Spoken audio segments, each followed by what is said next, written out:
시청자 여러분 안녕하십니까. 이몽수의 정상회담 2부 시작하겠습니다. 2부에서는 론스타 중대 사건에 대한 내용을 좀 말씀드리겠습니다. 일단 론스타 이번 중대 사건에서 대한민국을 대리하는 것은 이제 법무법인 태평양, 우리나라 이제 대형 로펌 중에 대표적인 로펌 중에 하나죠. 그다음에 이제 대형 법무법 그 태평양이 뭐 누군지는 어느 회사인지는 밝혀지지 않았지만 미국 로펌과 이제 공동으로 대한민국을 대리하는 이제 중재소송 업무를 담당했고요. 론스타의 청구액이 6조 원이고 인용액이 이제 중재 재판에서 인용된 음악이 약 3천억 원. 그다음에 그러니까 되다 보니까 워낙 소가 그러니까 소송 규모가 굉장히 크지 않습니까? 그래서 아마 각자 론스타도 그렇고 대한민국도 그렇고 착수금 변호사들이 받게 된 착수금도 뭐 어마어마할 거라서 생각이 듭니다. 더군다나 이제 특히 미국 로펌과 우리나라도 대형 로펌도 마찬가지지만 대부분 이제 타임 차지 시간당 이제 그 업무에 이제 참여하는 변호사들의 보수를 쭉 산정을 해서 당연히 뭐 대표 변호사급, 파트너 변호사급, 뭐 이제 주니어로서, 시니어로서 이런 쭉 급을 나누어서 이제 한 시간당 이제 이 사람들이 어떤 일을 하면 얼마씩 이제 보수를 청구한다는 식의 타임 차지를 이제 청구하게 되고 이제 뭐 전체적으로 소송 전체가 뭐 무조건 뭐 10년 동안 계속 소송을 한 건 아니지만 상당한 시간 동안 이제 소송이 진행됐기 때문에 아마 여기에 그 관련된 착수금, 이제 변호사 보수도 상당할 것이라 생각이 좀 듭니다. 게다가 이제 대한민국 입장에서 보면은 이제 승소 금액이 5조 7천억 원 정도 되고, 론스타에서는 이제 승소가액이 3천억 원 정도 되는데요. 보통 이제 저가도 그렇고 이제 대부분의 평균적으로는 아주 많이 받으면 이제 성공 보수를 이제 승소 가액이나 이제 지급받게 되는 금액의 뭐 20, 30% 이상 받으시는 분도 계시지만 통상적으로 10% 내외 이제 조금 작게 받으면 5% 굉장히 좀 그 큰 금액의 소송 같은 경우는 1% 정도도 받긴 하는데요. 만약에 이제 우리나라 대리한 변호사 입장 같은 경우에는 1%에서 성공 보수 금액이라 하더라도 이제 결과적으로 말씀드린 승소 금액이 5조 7천억이기 때문에 1% 하더라도 570억 원이고 뭐 3% 그러면은 뭐 1,500억이 넘는 거죠. 론스타에서 제기한 소송 자체도 이게 워낙 어려운 쉽지 않은 소송이기 때문에 아마 이제 그쪽을 소송을 대리한 이제 법무 로펌 같은 경우에는 이제 승소 금액의 뭐 30~40%를 받을 수도 있을 겁니다. 그러면은 이제 현재 지금 인용 금액이 3천억이니까 거기도 30% 그러면 1,000억 원 내외가 되는 이제 성공 보수가 이제 되겠죠. 그럼 이제 제 개인적으로는 일단 너무 부럽다. 요즘 젊은 친구들 얘기한 표현 같으면은 개부럽다라는 표현을 좀 쓰고 싶습니다. 뭐 결론적으로는 6조 원이나 되는 그런 청구에서 5조 7천억 원이 감액되었으니까 뭐 소송 자체로만 보면은 이제 거액의 배상을 대한민국이 이제 면하게 되었습니다만은 지금 뭐 요 사건에서만 지급된 금액이 3천억 원. 결과적으로 이제 론스타가 벌어던 돈이 뭐 최소 뭐 3조에서 최대 5, 6조 이상 되는 경우를 생각한다면은 이 모든 비용들이 결국 이제 국민들이 이제 부담하게 되는 상황입니다. 결과적으로 이제 그 외환은행 이제 인수와 관련된 론스타 파동은 결과적으로 이제 IMF하고 떨려야 뗄 수가 없는 상황인 것인데요. 뭐 IMF에 대한 그 경제적인 어떤 상황들은 뭐 제가 여기서 말씀드릴 자격도 없고 잘 모르기도 합니다. 다만 다른 측면 이제 보통은 통상적으로 뭐 재벌의 문화 발시 확장 뭐 이제 급격한 외환시장 개방 뭐 이런 것들을 막 얘기하고 그러지만은 그러나 뭐 어떻게 돌이켜보면 생각하면은 1970년대 이제 박정희 대통령 시절에 이제 경제 성장을 당연히 뭐 나라에 돈이 없기 때문에 대부분 이제 외채에 의존해서 경제 성장을 이제 이끌었었는데 뭐 기억나시겠습니다만 제1차, 2차 석유 파동 등으로 외채 부담이 엄청났습니다. 근데 이제 뭐 뒷얘기로는 뭐 여러 가지 뭐 야박하게 한 적도 있지만 그래도 기본적으로 1970년, 6, 70년대에 미국과 일본이 이제 양해를 해서 어려울 때 알게 모르게 좀 도움도 주고, 물론 이제 그런 도움을 박정희 대통령 정부가 잘 해결해서 정말 심각한 위기 상황에서도 이제 그거를 모면하였는데, 뭐 결과적으로 이제 아시는 바와 같이 박정희 대통령 집권 말기에 이제 뭐 인권 이슈와 이제 뭐 그 핵무기 이슈 등으로 미국과의 이제 갈등, 정확하게 말하면 카터와의 갈등이 이제 아주 점화되면서 외채 문제가 굉장히 본격화된 것으로 기억나고요. 그래서 그 이후에 전두환 대통령 집권 시절에 이제 강력한 물가 억제 정책으로 이제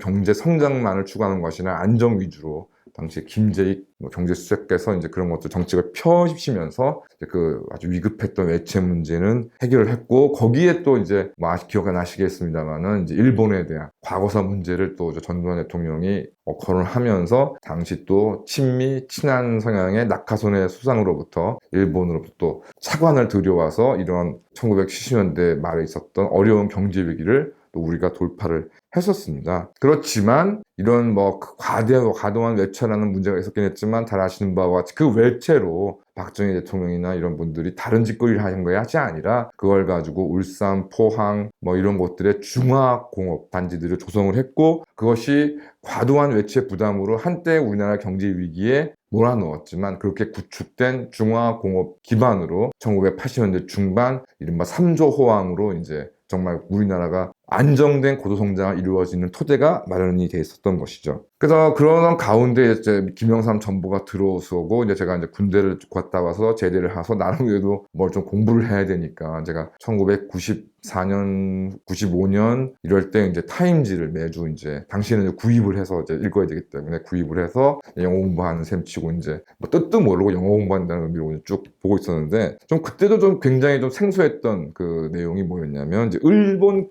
당시 제 기억으로 하시모토 총리가 이제 집권을 하던 그런 시절인데 일본 금융 개혁 문제가 굉장히 많이 좀 거론이 됐었습니다. 그래서 뭐 빅뱅이라는 표현이 막 매수 나오기도 하고 그래서 뭐 당시에는 제가 뭐 지금도 그렇지만 경제에는 문외한이기 때문에 이것이 이제 무슨 말인지 굉장히 뭐 궁금해하고 그냥 궁금해하다가 이제 끝을 냈는데 제가 이제 세월이 흘러서 이제 그나마 그래도 뭐 경제에 대해서 조금에 대한 좀 지식이 생기다 보니까 그때 그 1995, 6년도에 이제 일본에서 논의됐던 이야기가 이른바 1985년 플라자 합의로 이제 그 외환의 엔화에 대한 가치를 이제 절상을 하고 그 다음에 이제 1989년 이제 이후에 이제 일본의 버블이 이제 꺼져가면서 이제 그 일본 금융 산업 내에 이른바 부실 채권이라는 문제들이 이제 대두가 되고 그런 가운데 이제 신자유주의 기치를 내세운 미국이 일본 금융 시장에도 적극적 진출을 이제 하려고 하는데 당연히 뭐 여러 가지 일본이 어려움이 있었지만은 일본의 금융 구조 자체는 이제 과거 버블 플라자 합의 이전이다 보니까 이제 이런 것들을 이제 계약해라. 좋게 말하면 개혁이고 이제 미국의 입맛에 맞도록 부실 채권도 정리하고 이제 이런 것들을 해라. 뭐 금융 우리나라도 이후에 진행된 것이지만은 보험 증권 은행 이렇게 구분되어 있던 칸막이를 쳐라. 그래서 그게 빅뱅이라는 의미고 이제 그것이 현실적으로 일본에서는 거대 은행 거대 금융회사가 출연하게 되는 동기인데 그러면은 이제 가장 우리나라 마찬가지죠. 미국이 이제 부실채권을 정리하는 거 아니겠습니까? 이제 부실대출을 정리하라는 얘기는 결과적으로 이제 이전에 신용, 뭐 부정적인 의미도 있지만 뭐 기술이나 어떤 신용으로 이제 기업에 대출해줬던 것을 이제 정리하라는 의미인 것인데 그것으로 이제 굉장히 일본과 미국 사이에 논란이 많았던 것으로 기억을 합니다. 그래서 결과적으로 이제 일본에서 이제 빅뱅이 이제 실현되고 이제 미국의 입맛대로 이제 어느 정도는 다 전부는 아니겠지만 어느 정도는 일본의 금융시장이 미국의 요구대로 이제 개편이 됐는데 그 부실 채권에 뭐가 있었냐면 미국의 입장에서는 일본 금융기관에 한국 혹은 한국 기업에 대한 대출이 있었던 것이죠. 뭐 아시는 바 아시겠지만 사실상 이래저래 대한민국 경제 성장 특히 금융에 있어서 일본 금융기관과 일본 기업의 역할이 상당을 했는데 뭐 결과적으로 이렇게 미국의 일본을 이렇게 압박을 하게 되면 일본 금융기관이 부실 대출들을 회수를 해야 되는데 그 회수 대상 중에 자연스럽게 한국에 대한 대출이 들어가지 않을 수 없었던 것이죠. 결과적으로 이제 이런 다 기억하시겠습니다만은 이제 여러 IMF를 앞두고 이제 대한민국 경제가 쭉 위기가 진행될 때 마지막으로 이제 뭐 대한민국에서 기대했던 것이 일본이었는데 오히려 일본 자본이 철수하고 지원을 거부하고 하면서 이제 IMF로 가는 마지막 이제 방점을 찍게 되는 것이죠. 기억나시겠습니다만 김영삼이 일본의 버르장 머리를 고쳐주겠다는 헛소리를 짓거려대면서 일본과의 관계도 정말 최악으로 치닫는 상황 중에 하나였는데 결과적으로 여기에 대해서 일본이 이제 대한민국을 골탕 먹이려는 의도가 전혀 없었겠느냐. 저도 그렇게 생각합니다. 저는 없진 않았겠지만 일본으로서도 앞서 말씀드린 미국의 일본 금융시장에 대한 개혁 개방 압력이 워낙 거셌기 때문에 일본으로서 대한민국과의 관계라든가 너무 좋아서 이거를 배를 해주고 싶어도 해줄 수 없는 상황에 김영삼이 한일 관계를 개판으로 만들어 버리니 일본으로서야 당연히 대한민국을 지원할 이유조차도 없었겠죠. 결국 그것이 IMF로 흐는 가장 큰 축 중에 하나라고 좀 기억을 하고요. 그 다음에 루빈 당시 미 재무부 장관이 일본에게 대한민국을 지원하면 가만두지 않겠다라는 엄포를 놨는데 아시겠지만 루빈이라는 사람은 원래 월스트리트가에서 이른바 거대 자본, 투기 자본을 이익을 대변하던 사람이었습니다. 그래서 여가지고 이런 그 흐름 속에서 IMF가 왔다는 생각이 좀 들고, 그다음에 뭐 김영삼이 이제 이런 상황에서 이게 미국의 어떤 자본을 앞세워서 이제 시장 간의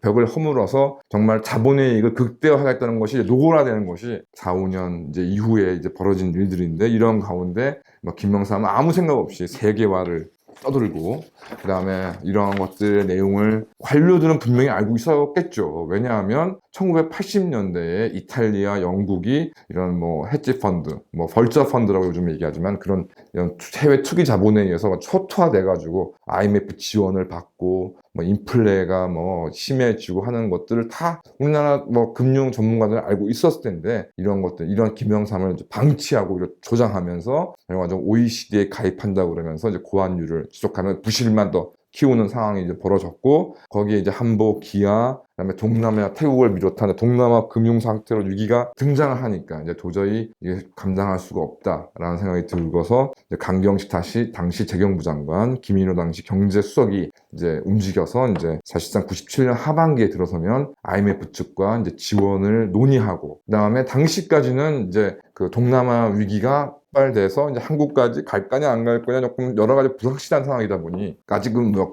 우리 대한민국이 극단적으로 몰리지 않은 상황에서 이제 IMF 쪽에서는 뭐 필요하면 언제라도 편하게 얘기하자라는 식의 어떤 양해가 성립이 되어 있었습니다. 그런데 뭐 어떤 계획인지 모르겠지만 김영삼이 이제 강경식 장관과 김인호 수석을 이제 경질해버리고, 후임에 이제 그 재무부 IMF의 파견도 갔다 온 임창렬을 이제 부총리로 임명을 하는데, 그 임창렬은 뭐 어떤 이유에서인지 그거를 뭐 그 제대로 인수인계가 안 돼서인지 모르지만 이제 그 외신 기자들과의 회견에서 첫 취임 그 상황에서 IMF 지금 뭐 교섭과 합의가 나오고 있는데 어떻게 된 것이냐는 질문에 자신은 전혀 아는 바가 없다라는 식으로 공개적으로 발언을 해버려서 이제 IMF가 밀도 있게 좀 상당 기간 좀 논의를 진행했는데 신임 한국경제부총리가 그런 사실이 없다고 부인해버리니까 좀 황당해진 것이죠. 그러니까 뭐 우리가 두고 장난을 친 건가 하는 생각이 안 들었겠습니까? 그래서 발끈하게 되고, 그래도 이제 임창렬 경제부총리가 IMF를 이제 근무를 했었기 때문에 그래도 IMF가 빨리 그 어떤 이런 오해를 이제 빨리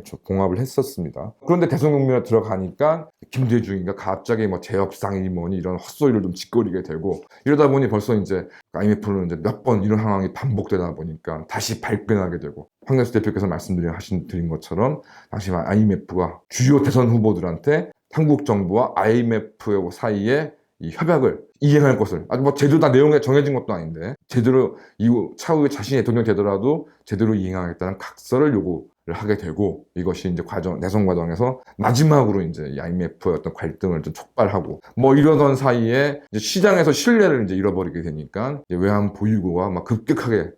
소진이 되면서 결과적으로는 대한민국이 항복을 하게 돼서 IMF 사태가 이제 완전한 심각한 사태가 초래가 됐다는 것으로 제가 알고 있습니다. 이 내용은 뭐 제 스스로가 아는 것이 아니라 조갑재 기자가 나중에 이제 IMF 사태 이후에 해당 내용들 강경식 장관 등과 인터뷰를 통해서 이제 확인된 내용이고요. 당연히 뭐 경제 문제라는 것이라는 게 뭐 이렇게 단순할 수 있는 얘기는 아니지만, 분명히 IMF를 가는 것은 필연적이었다 하더라도 언제, 어떤 조건으로, 어떠한 규모로 이렇게 갈 것이냐에 대해서는 분명히 정치나 이런 협상을 통해서 가능을 했음에도 불구하고 김영삼과 김대중이 아주 최악의 선택을 하면서 완전 나라가 절단나버리는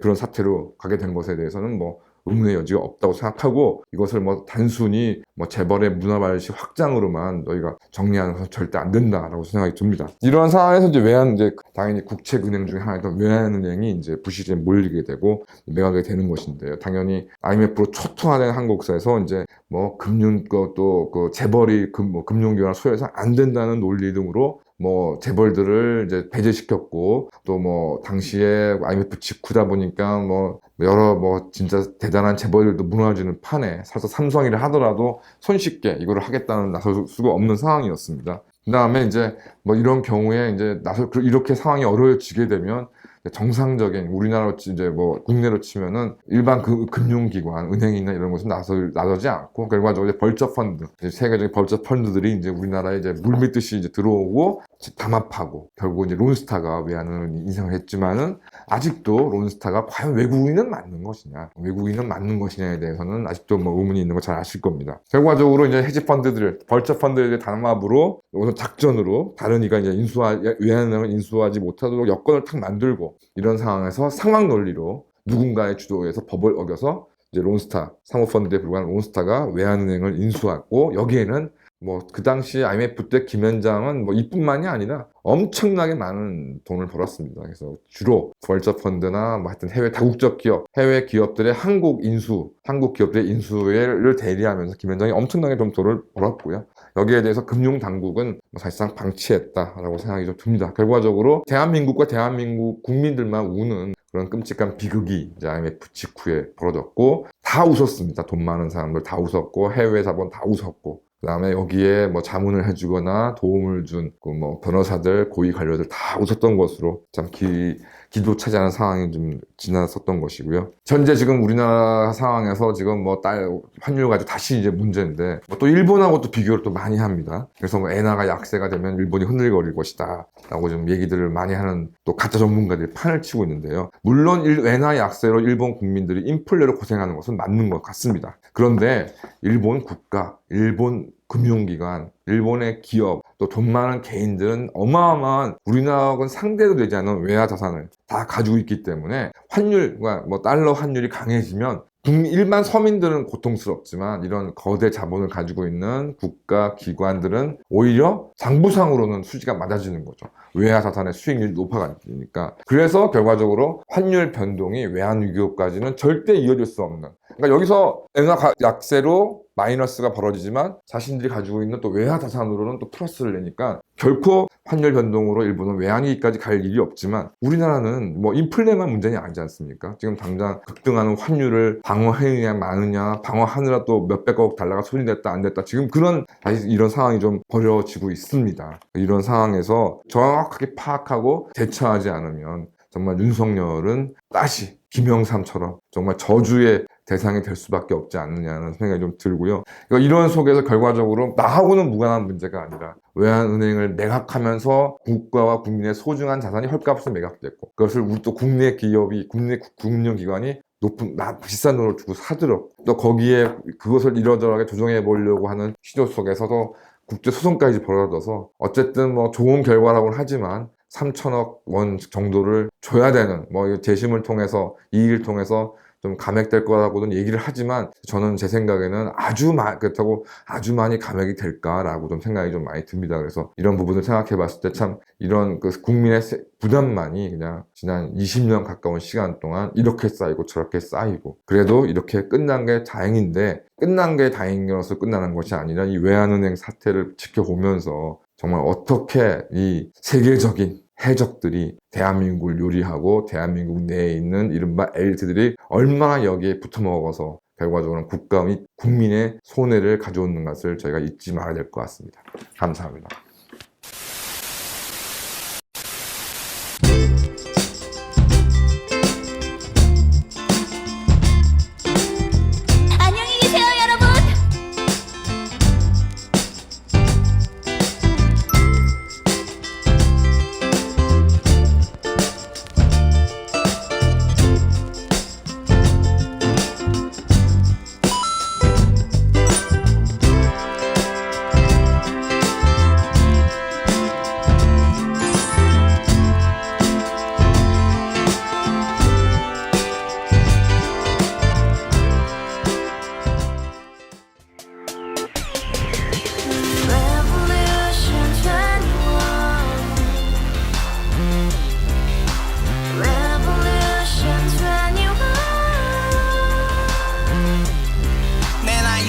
월세 30 코인빚만 300 서울에 온 지 벌써 10년 아둥바둥 버텼지만 여전히 난 반지 하에 제왕 곰팡이 연문제약 내비랑 깡통망통 완전히 폭망 구시원 창문만큼 작아진 내 꿈 연애 결혼 내 집 모든 게 헛꿈 1년 전 떠난 여친 울며 말했지 같이 스파자 평생 가본 게 꼬꼬꼬라지 가바후스 700 나도 소유주 가바후스 700 나의 소주 택시기사 우라부지 마트캐셔 멈춰 울어묻니 우리 집안 다 털어봤자 후줄 그래 개선민 내 미래 거기서 팍 끝난 거지 팍더 이상 노력 따윈 괴물이 스펙 찾아서 말리 비오는 날 알바 잘려 맨날 학원 날 개쳐 발려 밤비 내리는 양화대교 홀로 걷고 있을 때 현수막에 아로 새겨진 평당 700짜리 아파트 다 같이 소리 질러 혁명 21 Revolution 21 가바우스 700 나도 소유주 Revolution 21 가바우스 700 나의 소주 You and I, we live together in the house Brand new day, and your dream had just begun Revolution 21, only open happiness 너의 곁에 내가 영원히 지금까지 정치인들 입만 열면 찝찝찝 개소리 멍멍멍 쳤다 하면 뻥 잘난 부모 만나 잘난 학교 나오면 뭐 하나 우동살이 꽉 찬 대가리 깡통 소리 텅텅 저 푸른 조원이의 그림 같은 집을 짓고 평상사천 팔면 뭐해 평생 살 수 없는 집 내 미래 내 꿈 희망 그 살아나는 집 우리의 미래 혁명 21 Revolution 21 가바우스 700 나도 소유주 Revolution 21 가바우스 700 나의 소주 Revolution 21 가바우스 700 너도 소유주 Revolution